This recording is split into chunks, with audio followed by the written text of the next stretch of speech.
नमस्कार प्रेक्षकांनो, मालिकेच्या पुढील काही भागांमध्ये खूपच छान असा ट्विस्ट पाहायला मिळणार आहे. कारण आता विवाह सोहळा विशेष भाग सुरू आहे आणि ठरलं तर मगच्या या मालिकेमध्ये आपल्याला प्रियाची नवीन नवीन नाटकं रोज दिसत आहेत. सायलीच्या बाबतीत चुकीचं वागत आहे, पण यावेळेस मात्र सायली खमकी आहे. सायली खंबीरपणे उभी राहिलेली आहे. सायलीनं ठरवलेलं आहे की काहीही झालं तरी माघार मात्र घ्यायची नाही. कारण ह्या प्रियाने प्रत्येक वेळेस गोंधळ घातलेला आहे आणि चुकीच्या पद्धतीनं ती वागलेली आहे.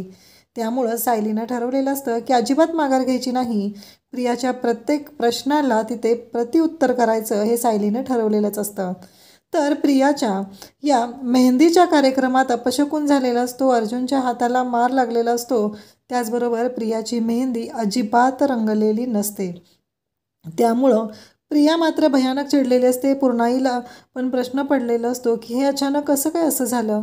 कारण पूर्णाजी पण म्हणत असते की काही झालं तरीही मेहंदी रंगायला पाहिजे होती. तन्वीच्या हातावरती थोडीही मेहंदी रंगलेली नाही. हे सगळं कशामुळे झालेलं आहे असा प्रश्न तिला पडलेला असतो. इकडे कला ही सायलीच्या हातावर मेहंदी काढायला आलेली असते. कलाने खूप सुंदर मेहंदी सायलीच्या हातावरती काढलेली असते आणि त्याचबरोबर इकडे सायलीच्या हातावरची मेहंदी छान रंगत आलेली असते. आणि त्यानंतर दुसऱ्या दिवशी आता चुडा भरायचा कार्यक्रम असतो. आता चुडा भरायच्या कार्यक्रमाच्या दिवशी खूप छान असा तिथे एक ट्विस्ट येणार आहे. तो नक्की काय आहे ते आपल्याला या व्हिडिओमध्ये पाहायला मिळणार आहे. त्यासाठी हा व्हिडिओ शेवटपर्यंत पहा. सायलीच्या हातावरती आता खूप सुंदर अशी मेहंदी काढलेली असते आणि त्या मेहंदीमध्ये अर्जुनचं नाव लिहिलेलं असतं. सायली मात्र जाम खुश झालेली असते. काही झालं तरी सायलीसाठी ही खूप आनंदाची गोष्ट असते. सायलीने या सर्व गोष्टी मनापासून केलेल्या असतात आणि सायली मनापासून अर्जुनचा स्वीकार करत असते. अर्जुनवर मनापासून प्रेम करत असते. इकडे अर्जुनने मात्र सगळे हात्यारे टाकलेले असतात. तो म्हणत असतो की नाही, काही झालं तरी मला हे लग्न करावं लागणार आहे.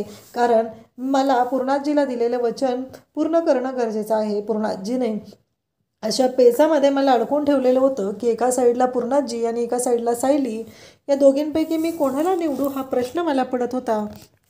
आणि शेवटी मी माझ्या प्रेमाचा त्याग केलेला आहे आणि मला इकडे स्वीकार करावा लागलेला आहे, तो म्हणजे इथे पूर्णाजीचा.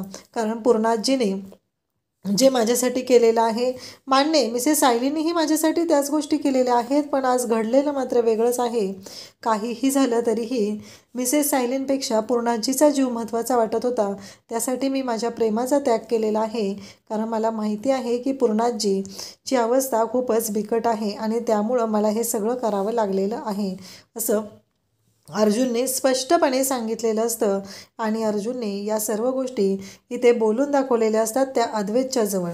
कारण अद्वैतला खूपच वाईट वाटलेलं असतं. अद्वैतचं असं म्हणणं असतं की अरे अर्जुन, तू असं नको करू. इकडे कला गेलेली आहे सायलीकडे आणि तू टेन्शन घेऊ नको. सायलीने खूप छान प्लॅनिंग केलेलं आहे. सायलीच्या डोक्यात प्लॅन आहे आणि मला माहिती आहे की तुला तुझं प्रेम मिळणार आहे. काहीही झालं तरी तुझं प्रेम तुझ्यापासून कोणीही हिरावून घेऊ शकत नाही. एवढी गोष्ट कायमस्वरूपी लक्षात ठेव. कारण तू आत्तापर्यंत ज्या गोष्टी केलेल्या आहेत त्या फक्त आणि फक्त तुझ्या प्रेमासाठी करत होता. आज पहिल्यांदा काहीतरी वेगळं घडत आहे. हे सगळं बोललं जात असतं. आणि त्याचबरोबर इकडे तो सांगत असतो की काळजी करू नको, सायलीची पूर्ण तयारी झालेली आहे. सायलीने सगळ्या गोष्टी मनापासून करायचं ठरवलेलं आहे आणि सायलीने लग्नाची तयारीही केलेली आहे. अर्जुनला खरं तर वाईट वाटत असतं. अर्जुन म्हणत असतो की चैतन्यही सध्या येत नाही आहे. चैतन्य कुठे गेलेलं आहे मला काहीच कळत नाही आहे. त्यामुळं मला खरंच खूप वाईट वाटत आहे. माझ्या मते चैतन्य यायला हवा होता. मग चैतन्य का येत नाही आहे हा प्रश्न त्याला पडलेला असतो. तेव्हा त्या प्रश्नाचं उत्तरही अद्वैतनं दिलेलं आहे. कारण अद्वैतनं सांगितलेलं आहे की प्रियाने चैतन्याला घरात यायला बंदी केलेली आहे. त्यामुळं चैतन्य हा येत नाही. कारण तिने सांगितलेलं आहे तुमच्या लग्नाच्या दिवशी फक्त अक्षता टाकायला त्याने यायचं आहे, अन्यथा घरामध्ये यायचं नाही. तेव्हा मात्र अर्जुनला खूप राग येतो आणि अर्जुन विचार करू लागतो की हे सगळं काय झालेलं आहे. कारण हे अशा पद्धतीनं घडेल हा विचार अर्जुनने स्वप्नातही केलेला नव्हता. आणि या सगळ्या गोष्टी अशा पद्धतीनं घडलेल्या आहेत त्याचा त्याला खूप वाईट वाटत असतं. इकडे अश्विन आलेला असतो. अश्विन म्हणत असतो की दादा चल तुझ्या हातावरती मेहंदी काढायची आहे. तेव्हा अर्जुन म्हणत असतो की मी नाही काढू शकत मेहंदी. मेहंदी. आणि मग अश्विन पाहतो तर अर्जुनच्या हाताला खूपच मार लागलेला असतो. आणि मग तो म्हणू लागतो की काय झाले दादा हे तुझ्या हाताला. तेव्हा तो सांगू लागतो की माझ्या हाताला मार लागलेला आहे, त्यामुळं मी मेहंदी काढू शकत नाही. आणि मग अर्जुनने तर त्याच्या हाताला बँडेज करून ठेवलेलं असतं. पण अर्जुनच्या मनामध्ये एक आता छान गोष्ट आलेली आहे, ती म्हणजे सायली ही खंबीरपणे उभी आहे. तीही आपल्यासाठी. आणि सायलीने शब्द दिलेला आहे ते म्हणजे हे लग्न होणारच आहे, ही गोष्ट अर्जुनला कळलेली असते. कारण तो निरोप घेऊनच कलाने अद्वैतला इकडे अर्जुनकडे पाठवलेलं असतं. आणि मग आता पूर्णाजीने गुरुजींना बोलवलेलं असतं आणि पूर्णाजी गुरुजींना म्हणत असते की मला एक कळत नाही आहे की काल मेहंदीच्या कार्यक्रमामध्ये अपशकुन घडलेला आहे. अर्जुनच्याही हाताला मार लागलेला आहे, त्याचबरोबर प्रियाच्या हातावरची मेहंदी रंगलीच गेली नाही. कारण हे सगळं कशामुळं घडलेलं आहे ते कळत नाही आहे.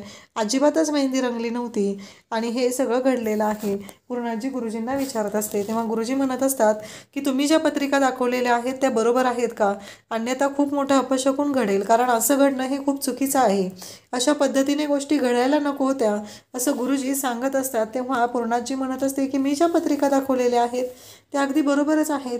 गुरुजी म्हणू लागतात जर तुम्ही दाखवलेल्या पत्रिका बरोबर आहेत तर मग हे का घडलेलं आहे. कारण जर असे अपशकुन घडायला लागले तर हे लग्न होणं कठीण आहे, हे लग्न होऊ शकत नाही असं गुरुजींनी सांगितलेलं असतं.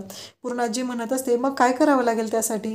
गुरुजी म्हणतात की काहीच नाही आहे, कारण जे खरं आहे ते मी तुम्हाला सांगितलेलं आहे.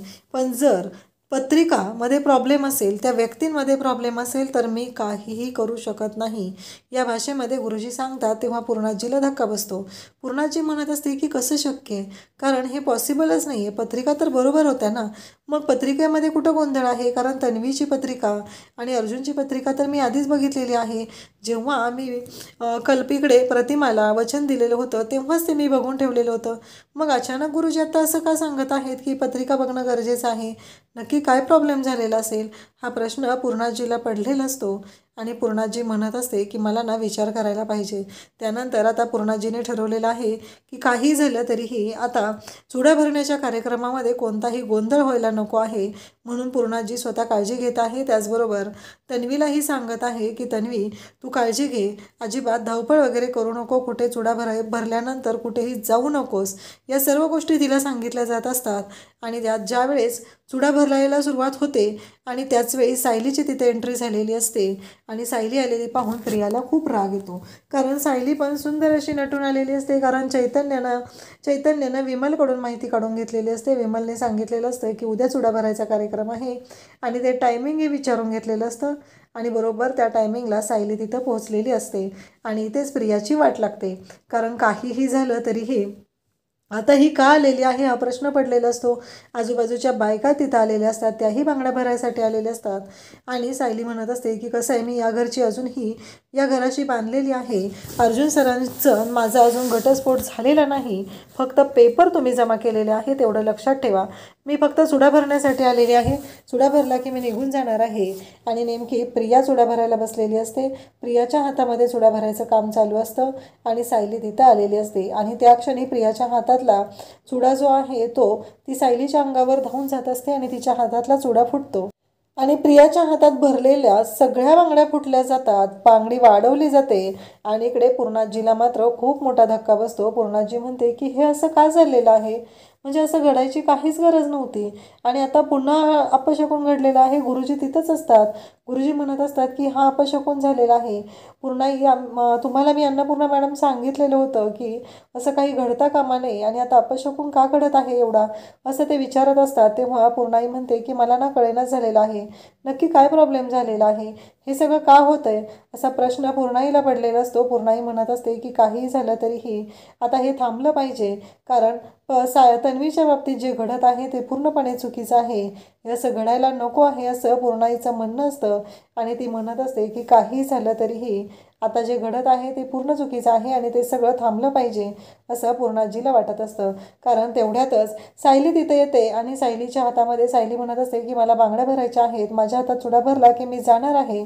असं तिने स्पष्टपणे सांगितलेलं असतं। तेव्हा पूर्णाई म्हणते की ठीक आहे, आधी तिच्या हातात चुडा भरा आणि तिला एकदाच जाऊ द्या। सायलीच्या हातात बांगड्या भरल्या जातात, चुडा भरला जातो, पण सायलीच्या हातामध्ये चुडा भरताना एकही बांगडी फुटत नाही, पण प्रियाच्या हातामध्ये चुडा भरताना बऱ्याच बांगड्या फुटलेल्या असतात। त्याचबरोबर तिच्या हातातला चुडाही फुटून गेलेला असतो आणि त्या काचा तिथे विखुरलेल्या असतात आणि नेमकी सायली तिथून उठून जात असते आणि ती बांगडीची काच सायलीच्या पायात घुसते आणि सायली तिथं घसरून पडते आणि तेव्हा तिथे लगेच अर्जुन धावत आलेला असतो, कारण त्याला आवाजावरून कळलेलं असतं, त्याच्या मनाने त्याला कौल दिलेला असतो की सायली आलेली आहे, म्हणून अर्जुन खाली आलेला असतो आणि सायलीला पाहून तो लगेच धावत येतो आणि काय झालं सायली असं म्हणू लागतो आणि त्याचबरोबर सायलीच्या पायात काच घुसलेली असते।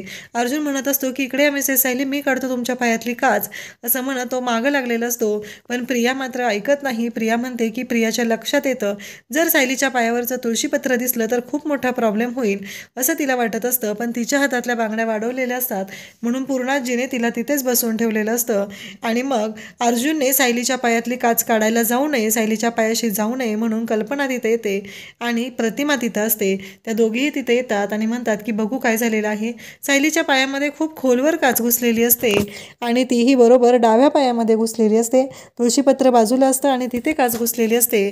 मग प्रतिमा आणि कल्पना दोघीही सायलीच्या जवळ जातात, पण अर्जुन मात्र सायलीचा हात हातात धरून बसलेला असतो। तो म्हणत असतो की सायली त्रास होतोय का, आणि मग कल्पना आणि प्रतिमा सायलीच्या पायातली काच काढायला तिथे येतात। तेव्हा प्रियाही तिथे येते आणि प्रियाने तर सायलीचे पाय पकडलेले असतात। तेव्हा पूर्णाजी पुन्हा ओरडते आणि म्हणते की तन्वी तू इकडे, तिच्या पायाशी जायची काही गरज नाही असं म्हणत पूर्णाजीने प्रियाला बोलावून घेतलेलं असतं। प्रिया मात्र आता तोंड दाबून बुक्क्यांचा मार खाणार असते, कारण तिला कळलेलं असतं आता जर सायलीच्या पायातली काच यांना दिसली तर खूप मोठा प्रॉब्लेम होणार आहे।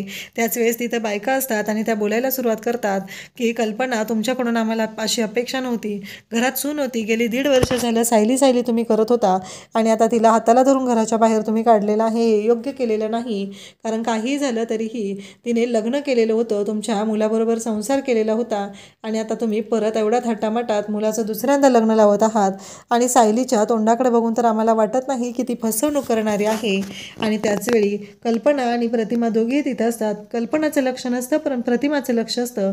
कल्पना काच काढत असते, प्रतिमा तिथं असते आणि प्रतिमा जोरात ओरडते पूर्णाई तुळशीपत्र, आणि हे बोलल्याबरोबर पूर्णाजी तिथं म्हणते काय बोललेस तू प्रतिमा। तेव्हा प्रतिमा म्हणते की हो, कल्पना म्हणते की कसलं तुळशीपत्र। तेव्हा लगेचच सायलीच्या पायावरचं तुळशीपत्र आता कल्पना पाहते। अर्जुनही तिथे आलेला असतो। अर्जुन म्हणतो काय, आणि अर्जुन ही सायलीच्या पायावरचं ते तुळशीपत्र पाहतो, त्यालाही धक्का बसलेला असतो आणि प्रियाची मात्र वाट लागलेली असते। प्रियाला कळायचं बंद झालेलं असतं।